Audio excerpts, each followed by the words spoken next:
तो फिर से आपका स्वागत है हमारे रीड बुक चैनल में। अगर आप हमारे चैनल पे नए हैं तो हमारे चैनल को सब्सक्राइब कर दीजिए, लाइक कर दीजिए और कमेंट करके हमें बताइए कि आपके लिए और कौन सी ऑडियो बुक समरी लाई जाए। हेलो आए दोस्तों, चलिए शुरू करते हैं आज के दिन एक और ही बेहतरीन ऑडियो बुक समरी के साथ, जिस बुक का नाम है एटीट्यूड इज एवरीथिंग। इस बुक के ऑथर हैं जेफ केलर। लेखक जेफ केलर 1980 में लॉ स्कूल से वकालत पास करने के बाद कई सालों तक वकालत का काम करते रहे, लेकिन अपने लॉ के कैरियर में उनको परेशानियां आ रही थी और वे अपने जीवन से बिल्कुल खुश नहीं थे। कोर्ट में चलने वाली लंबी प्रक्रिया और वकीलों की झूठी दलीलों के कारण वह अक्सर परेशान रहा करते थे। उन्हें ऐसा लग रहा था जैसे उनकी आत्मा मर चुकी हो और वे कई सारे स्वास्थ्य संबंधी समस्याओं से भी जूझ रहे थे। एक दिन रात के 1 बजे वो यूं ही टीवी देख रहे थे, तभी चैनल बदलते वक्त उनकी नजर एक प्रोग्राम पे पड़ी। इस प्रोग्राम का नाम था द मेंटल बैंक। यह घर पर ही किए जाने वाला एक कोर्स था, जिसमें बताया गया था कि अपनी सोच और अपने बिलीफ को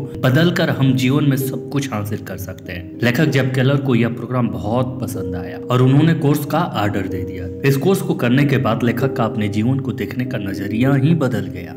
उनके अंदर जैसे एक नई ऊर्जा का संचार हो गया। उन्होंने नेपोलियन हिल, नॉर्मन विंसी जैसे लेखकों की ढेरों किताबें पढ़ डाली। इस नए नजरिए का लेखक के जीवन पर बहुत ही गहरा प्रभाव पड़ा। इस किताबों से प्रभावित होकर उन्होंने एटीट्यूड और मोटिवेशनल सिद्धांतों के ऊपर कई सालों तक रिसर्च किया और इन सिद्धांतों को अपने जीवन में उतारा। इसके बाद उन्होंने अपने लॉ के करियर को छोड़कर एक मोटिवेशनल स्पीकर बनने का फैसला किया और अपने जीवन में वह सब कुछ हासिल किया जो वह हमेशा से पाना चाहते थे।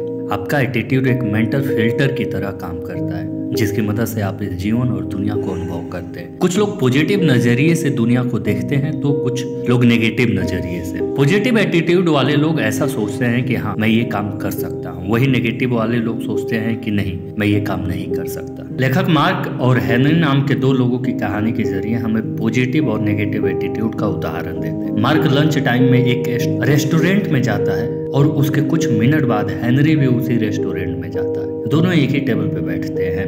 वेटर एक ही समय पर मार्क और हेनरी का ऑर्डर लेता है और एक ही साथ उन दोनों को खाना भी सर्व करता है। दोनों लोगों ने अपने अपने खाने के लिए एक समान ही इंतजार किया, लेकिन मार्क ने अपना लंच बहुत एंजॉय किया और वह खुशी खुशी अपने काम पे लौट गया। वहीं हेनरी अपने नेगेटिव एटीट्यूड के चलते मिलने में देरी होने के कारण बहुत नाराज और परेशान था। हमारा एटीट्यूड एक खिड़की के जैसा होता है जो कि बचपन में बिल्कुल साफ होता है, लेकिन जैसे जैसे हम बड़े होते जाते हैं इस खिड़की पे धूल जमती जाती है। बचपन में हर बच्चे को लगता है कि वह कुछ भी कर सकता है, लेकिन जैसे जैसे वह बड़ा होता है तो लोगों की आलोचना, निराशा, सेल्फ डाउट और रिजेक्शन के कारण उसके मेंटल एटीट्यूड की खिड़की धीरे धीरे मैली होती है। लेकिन अच्छी बात यह है कि हम इस खिड़की को साफ कर सकते हैं और अपने एटीट्यूड को पूरी तरह से बदल सकते हैं। अमेरिकन लेखक हक डाउन ने कहा है कि एक खुश इंसान वह नहीं है जिसकी परिस्थितियां उचित है, बल्कि वह है जिसके पास उचित एटीट्यूड है। हेनरी फोर्ड एक फेमस कोट कहते हैं, हर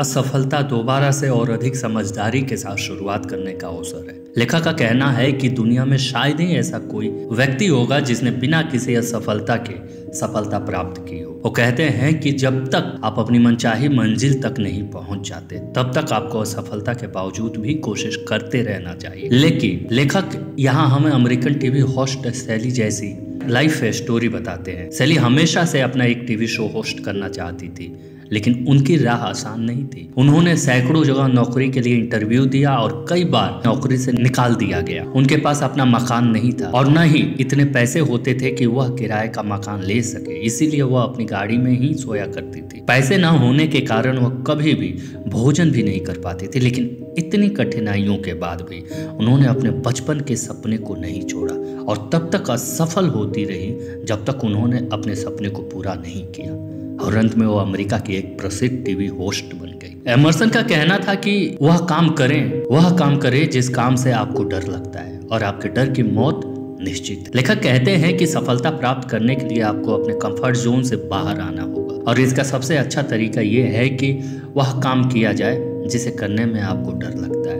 अगर आप कोई काम करना चाहते लेकिन असफल होने से डरते हैं तो आपको वह काम जरूर करना चाहिए, क्योंकि इसके अलावा आपके पास दूसरा कोई विकल्प नहीं है। अब यहाँ डर का मतलब ये नहीं है कि लेखक आपको कोई फिजिकल रिस्क लेने के बारे में बता रहे हैं, जैसे कि तेज गाड़ी चलाना या बंजिंग जंपिंग करना।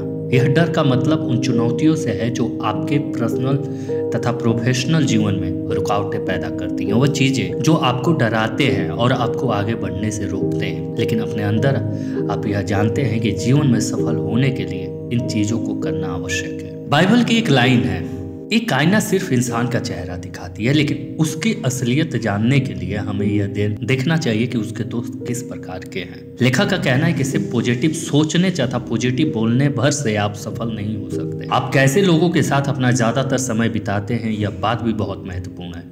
उदाहरण के लिए माइक नाम का एक लड़का हाई स्कूल में पढ़ता है और वह अपना ज्यादातर समय अपने पड़ोस के लड़कों के साथ बिताता है। उन लड़कों का ना तो कोई लक्ष्य है और ना ही कोई सपने हैं और वे हमेशा नेगेटिव बातें ही करते रहते हैं। माइक जब भी उन्हें किसी नए आइडिया के बारे में बताता है तो वह सारे मिलकर माइक का मजाक उड़ाते हैं और उसका मनोबल तोड़ देते हैं। लेकिन जब माइक अपनी आगे की पढ़ाई के लिए कॉलेज में भर्ती हुआ तो वहां उसे नए दोस्त मिले जो जीवन के प्रति पॉजिटिव थे और जीवन में कुछ बनना चाहते थे और हासिल करना चाहते हैं। माइक ने अपने पुराने दोस्तों को छोड़कर नए दोस्तों के साथ रहने का फैसला किया। माइक को तुरंत ही इसके अद्भुत परिणाम मिले। उनके साथ रहकर माइक को अच्छा महसूस होने लगा और उसने अपने भविष्य के लक्ष्य निर्धारित कर लिए। कॉलेज खत्म करते करते माइक ने अपना बिजनेस शुरू किया और कुछ ही सालों में एक सफल इंसान बन गया। लेखक कहते हैं कि आप जिन लोगों के साथ अपना समय बिताते हैं वह आपका भविष्य निर्धारित करते हैं। लेखक जेफ केलर कहते हैं कि कोई भी आपके दुख और दर्द नहीं सुनना चाहता। उनके अनुसार शिकायतें करना एक जहर की तरह होता है जो आपकी खुशियों को बर्बाद कर देता है, इसलिए कोई भी इस जहर का शिकार नहीं बनना चाहता। उदाहरण के लिए मान लीजिए आपका कोई दोस्त अपनी सारी नेगेटिव लाकर आप पर उड़ेल देता है तो आपको कैसा लगेगा? जाहिर सी बात है कि आपको बिल्कुल भी अच्छा नहीं लगेगा और शायद आप उस दोस्त से दोबारा ना मिलना चाहें, क्योंकि नेगेटिव या बुरी खबरें किसी को भी पसंद नहीं आती। इसीलिए लेखक कहते हैं कि हमें हर चीज के बारे में शिकायत करना बंद कर देना चाहिए, क्योंकि आप जितना ज्यादा शिकायत करते हैं उतनी ही ज्यादा शिकायत करने वाली परिस्थितियों को आकर्षित करते हैं। खुशी का रहस्य इसमें है कि आप शिकायतें ना गिनकर अपने आशीर्वादों को गिने। जेफ केलर कहते हैं कि यदि कोई आपसे पूछे कि आप कैसे हैं तो इसके दो तरह के जवाब हो सकते हैं, पॉजिटिव या नेगेटिव। आप इस सवाल का जवाब बस कुछ ही शब्दों में दे देते हैं, लेकिन शब्दों से आपके एटीट्यूड का पता चल जाता है। अगर आप ये कहते हैं कि आप अच्छे नहीं हैं या अच्छा महसूस नहीं कर रहे हैं तो आपके अंदर और ज्यादा नेगेटिव ऊर्जा बढ़ जाती है और आपके आसपास के लोग भी निराश हो जाते हैं। वहीं अगर आप अच्छा ना होते हुए भी पूरी ऊर्जा के साथ जवाब देते हैं कि आप बहुत अच्छे हैं और आजकल बहुत अच्छा महसूस कर रहे हैं तो आपके अंदर एक अद्भुत ऊर्जा आ जाती है और आपका आत्मविश्वास बढ़ जाता है। इसीलिए जब भी आपसे कोई पूछे कि आप कैसे हैं तो आप हमेशा कहें कि आप बहुत अच्छे हैं और बहुत अच्छा महसूस कर रहे हैं। शुरुआत में ये थोड़ा अटपटा लग सकता है, लेकिन यदि आप अपने जवाब पर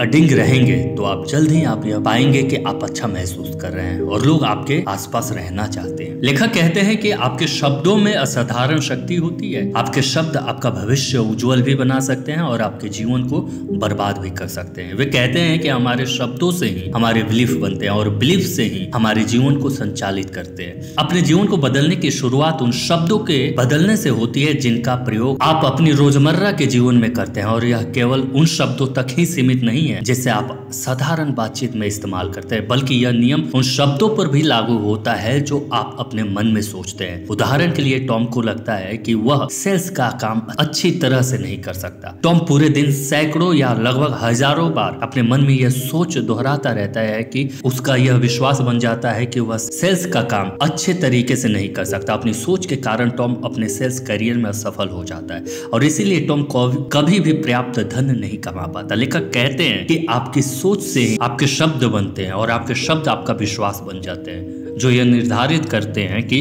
आप जीवन में सफल होंगे या असफल। जब भी हम किसी समस्या से गुजर रहे होते हैं या हमारे ऊपर कोई विपदा आती है तो हमारे मन में बस इसी तरह के सवाल चलते रहते हैं कि यह मेरे साथ ही क्यों हुआ, मैं क्या करूंगा, मेरी सभी योजनाएं बर्बाद हो गई। लेखक कहते हैं कि इस तरह के विचार आना स्वाभाविक है, लेकिन हर समस्या में हमारे पास दो विकल्प होते हैं। या तो हम समस्या में पूरी तरह डूब कर अपने जीवन बर्बाद कर ले या फिर उस समस्या से सीख लेकर जीवन में आगे बढ़े। वह कहते हैं कि समस्या को समस्या की तरह ना देखें, एक अवसर की तरह देखना चाहिए। हर समस्या आपको अपने जीवन में बदलाव करना सीख। लेखक के अनुसार जो लोग अपने लक्ष्य के प्रति पूरी तरह से समर्पित रहते हैं उनके लिए सफलता के दरवाजे अपने आप खुल जाते हैं। उदाहरण के लिए डेविड एक बहुत बड़े उपन्यासकार बनना चाहते थे, लेकिन उनके पास लिखने का कोई खास अनुभव और कुशलता नहीं थी। शुरुआत के कई वर्षों तक वह एक नोवेल भी पूरी नहीं कर पाए। वह हर दिन सुबह होने के साथ साथ ही लिखना शुरू कर देते थे और अपनी लिखने की कुशलता को बढ़ाने की कोशिश करते थे। उन्होंने 10 वर्षों तक प्रयास किया और कुछ नोवेल लिख डाले, लेकिन इन सब से वह एक पैसा भी नहीं कमा पाए। लेकिन 1996 में उनके एक नोवेल के ऊपर एब्सोल्यूट पावर नाम की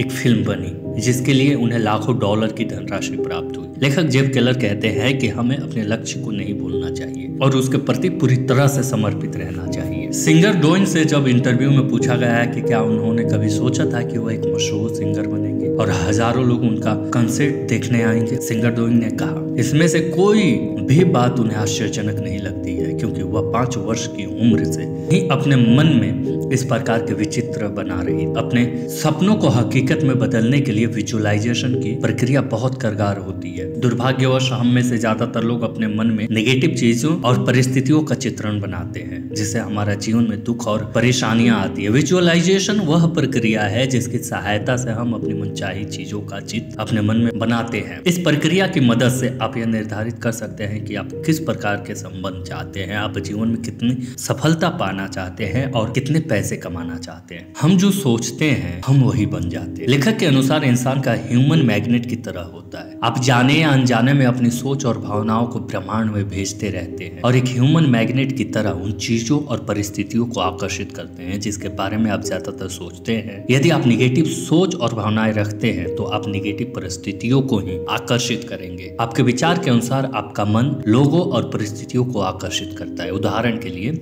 बिल नाम का एक व्यक्ति सोचता है कि वह साल में $10,000 कमा सके, इसलिए वो $10,000 कमाने का लक्ष्य बनाता है। यदि बिल अपने मन में इस पॉजिटिव विचार को हमेशा रखता है तो वह ऐसे अवसरों को और परिस्थितियों को आकर्षित करेगा जो उसे अपने लक्ष्य को आसानी से हासिल करने में उसकी मदद करेंगे। लेकिन यदि बिल अपने मन में ये नेगेटिव विचार रखता है कि वह साल में $10,000 नहीं कमा सकता तो वह कभी भी अपने लक्ष्य को प्राप्त नहीं कर पाएगा। लेखक का कहना है कि आपके पुराने विचार ही आपको वहां तक लाए हैं जहां आप आज हैं और आपके विचार ही ये सुनिश्चित करेंगे कि आप भविष्य में क्या करेंगे। प्राचीन रोमन का कहना था कि लोग कोई भी काम तभी कर सकते हैं जब वह ऐसा सोचते हैं कि वह ऐसा कर सकते हैं। लेखक जेफ केलर का कहना है कि यदि आप बड़ी सफलता चाहते हैं तो आपको एक ऐसी टीम बनानी होगी जो आपकी सफलता को कई गुना तक बढ़ाए। और यह भी संभव है कि जब दूसरे लोग आपसे जुड़ना चाहते हों और दूसरे से अच्छे संबंध बनाने का तथा उनके साथ जुड़ने का सबसे अच्छा तरीका यह है कि आप लोगों की बात ध्यान से सुने और उनकी समस्याओं का समाधान करें। छोटे छोटे उपलब्धियों पर ही लोगों की तारीफ। तो दोस्तों, मुझे उम्मीद है कि आपको ये ऑडियो बुक समरी पसंद आई हो, तो इसे अपने दोस्तों के साथ अवश्य शेयर करें